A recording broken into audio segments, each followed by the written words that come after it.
Gold doesn't rust. It doesn't decay, and it doesn't forget.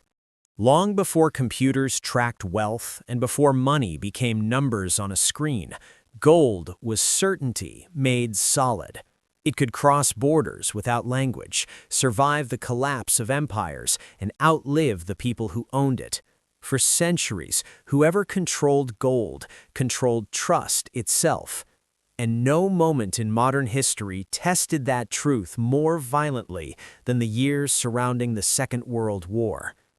When the world began sliding toward conflict in the 1930s, governments understood something terrifying.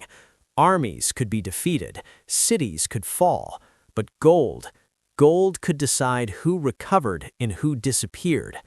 As fear spread across Europe, central banks quietly began preparing for the worst. Trains ran at night, ships changed course without explanation, crates were relabeled, manifests rewritten, destinations disguised. Entire national fortunes were set in motion long before the first shots were fired. Some countries acted early. Their gold was loaded onto ships bound for distant continents, scattered across foreign vaults under the assumption that distance meant safety. Others hesitated, trapped between political paralysis and false reassurance. When invasion came, it came fast, and when it did, gold became one of the first targets. To occupying forces, gold wasn't just treasure, it was fuel. It could buy oil, machinery, weapons, and influence. Unlike paper currency, it didn't care who printed it or which flag flew overhead. Melt it down, remove the markings, and it became anonymous power. Vaults were emptied, coins were seized, bars were recast. Gold taken from central banks was mixed with gold taken from businesses, churches, and private citizens. Once combined, it was almost impossible to tell where one story ended and another began. Neutral countries played a critical role in this transformation. Their banks became crossroads where gold changed identities. Transactions were recorded, but questions were not asked too loudly. In a world on fire, neutrality had a price, and gold paid it. But Europe was only half the story. Across Asia, another vast system of wartime plunder was unfolding. As territories fell under military control, precious metals and valuables were systematically extracted. Some were shipped back to the mainland, others were hidden closer to the front lines, buried, sealed behind concrete, or concealed in tunnels carved deep into mountains. The logic was simple: wars end, empires fall, but gold waits. As defeat became inevitable, the priority shifted from extraction to concealment. Assets that could no longer be moved were hidden instead. Records were destroyed, witnesses disappeared, locations were compartmentalized so no single person knew the full picture. When the war finally ended, the world expected closure. It didn't get it. Allied forces uncovered astonishing discoveries: vaults sealed behind collapsed tunnels, treasure rooms buried beneath industrial sites, precious metals stacked beside stolen art. These finds made headlines and fed the belief that justice was being done. But behind the scenes, investigators realized something uncomfortable. What they found was impressive, but incomplete. Only a fraction of the gold known to have been taken ever resurfaced. The rest had already moved on.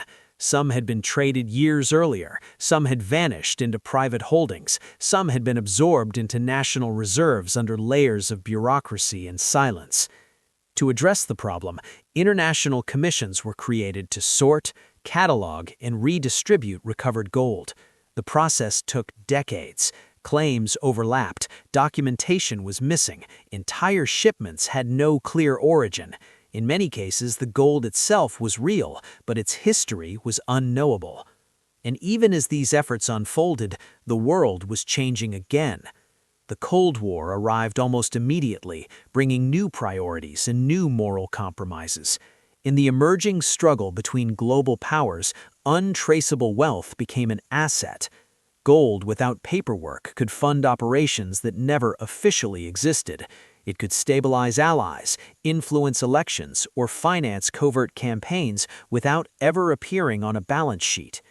In this new environment, asking too many questions about the past was seen as dangerous or inconvenient.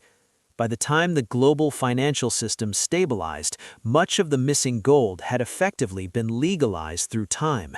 It sat quietly in vaults, undistinguishable from any other bar. Its journey had been erased by melting pots, ledger entries, and political necessity. But the story didn't disappear completely.